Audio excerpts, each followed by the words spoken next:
Hello there. Good morning to you. This is Kakaaki Social. I'm Rena Obozeghie, TGIF. Welcome to Friday. Now, a yet-to-be-named religious cleric has declared Nigeria's president's wife, Remi Tinubu, unfit to leave.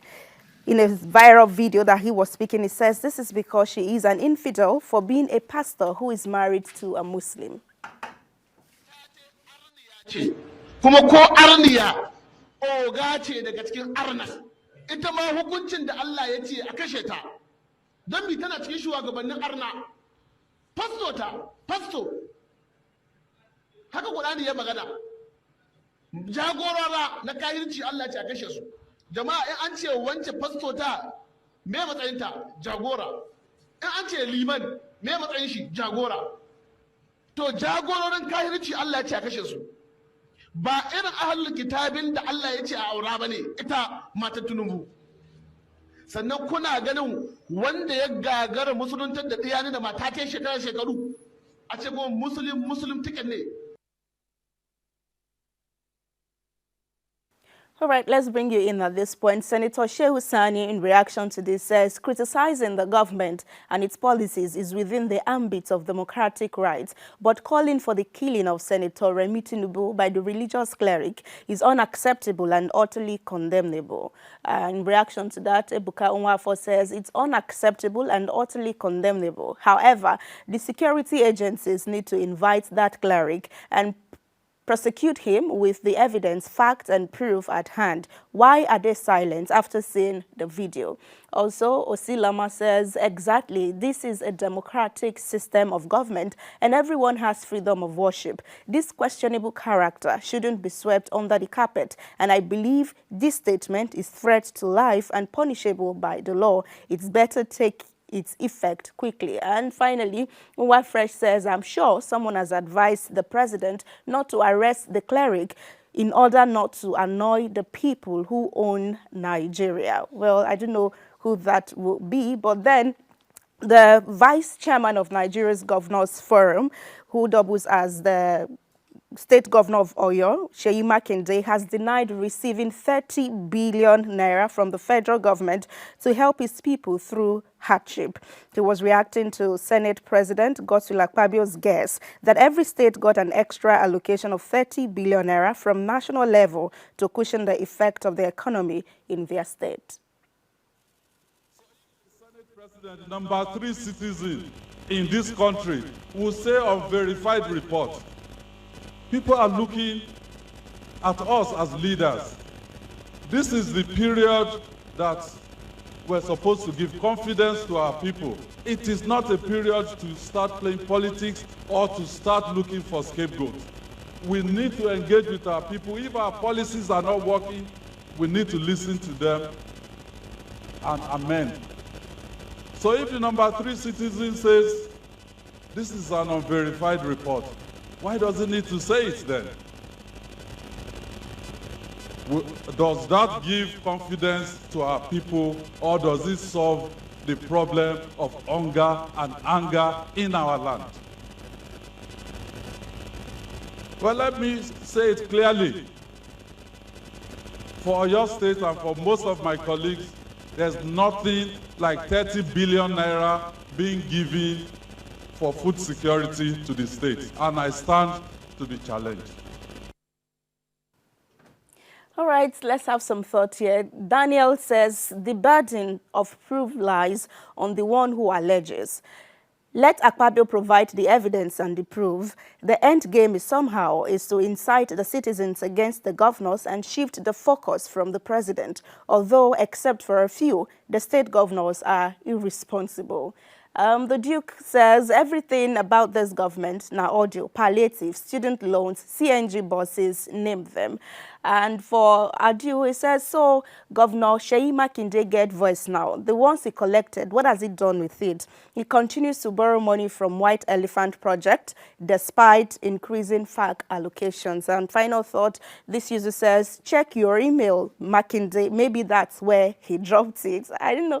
We may not forget this in a hurry. Like, check your email. We might just have gotten your alert right there. But we move away from this to say that the Chief of Defense Staff, Christopher Musa, has declared those calling for military intervention over the prevailing economic hardship in Nigeria enemies of the state.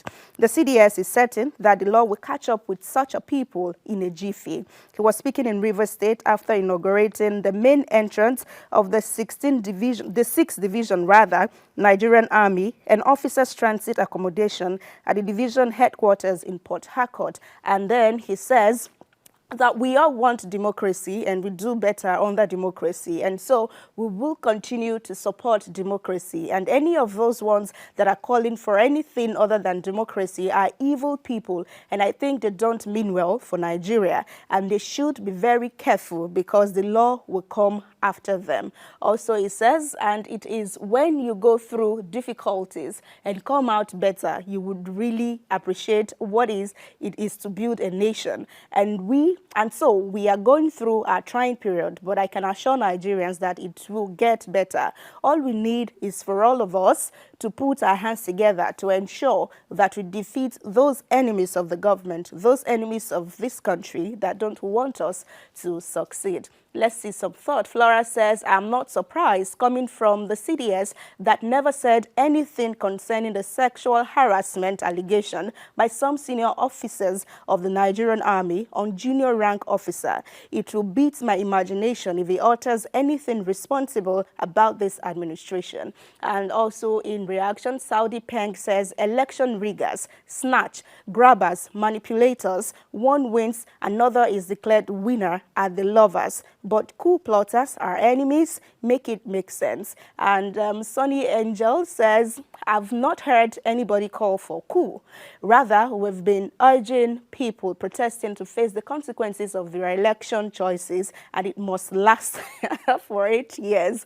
Perhaps those crying and regretting their choices are the ones calling for coup. And finally, Jasper says, calling for military intervention is never the best option, though masses are getting agitated, frustrated, and losing hope. They must endure is their choice. If military come, they will know that they are in paradise of freedom, enjoyment before. Those calling for military should be cautious, absolutely. We don't want that, and I'm not sure that anybody has called for that in recent time, but then they are in the bigger place to know.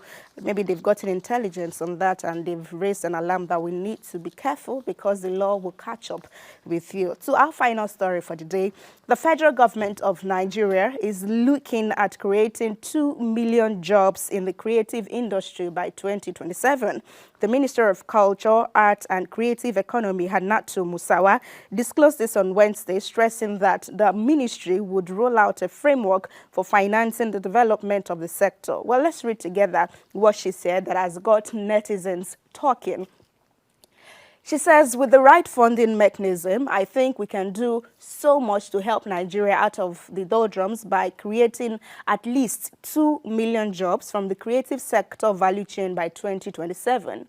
This is something that we really want to tap into, especially now that the whole world is interested in the Nigerian content. With this, we can reposition Nigeria. So we came up with this brilliant initiative, Destination 2030, which is poised to change the narrative of Nigeria. This is the case for netizens, and they are wondering why 2027 and how they hope to achieve it. So Javin says they never create jobs for the present, only for the future, when citizens must have forgotten about it and then they loot the said money for jobs. And Igwe of Enugu says the way they throw numbers around, the same way Buhari threw numbers around till his tenure ended and nothing got done. Final thought on this is Don Vito, who says this is their 2027 campaign slang. Oh, well, you never may know except you are in that political party. But then what a way to say goodbye for the week and have a good weekend. I'm going to see you again on Monday. We can continue conversation on social media at Rena OBO. Welcome back. Thank you so much, Rena. Where is the one they gave you and what did you do with it? Netizen. Yeah, because if you're saying that you didn't get 30 billion naira, so how much did you get? When did you get it? And what have you done with it? And previously, the authentic ones that we know that the states got, where is it? Because we even learned that some states are selling the bags of rice that they got from the federal government. I mean, that hasn't really made the news because nobody is questioning that. So if you say you did not get XYZ, the ABC that you got, where is it?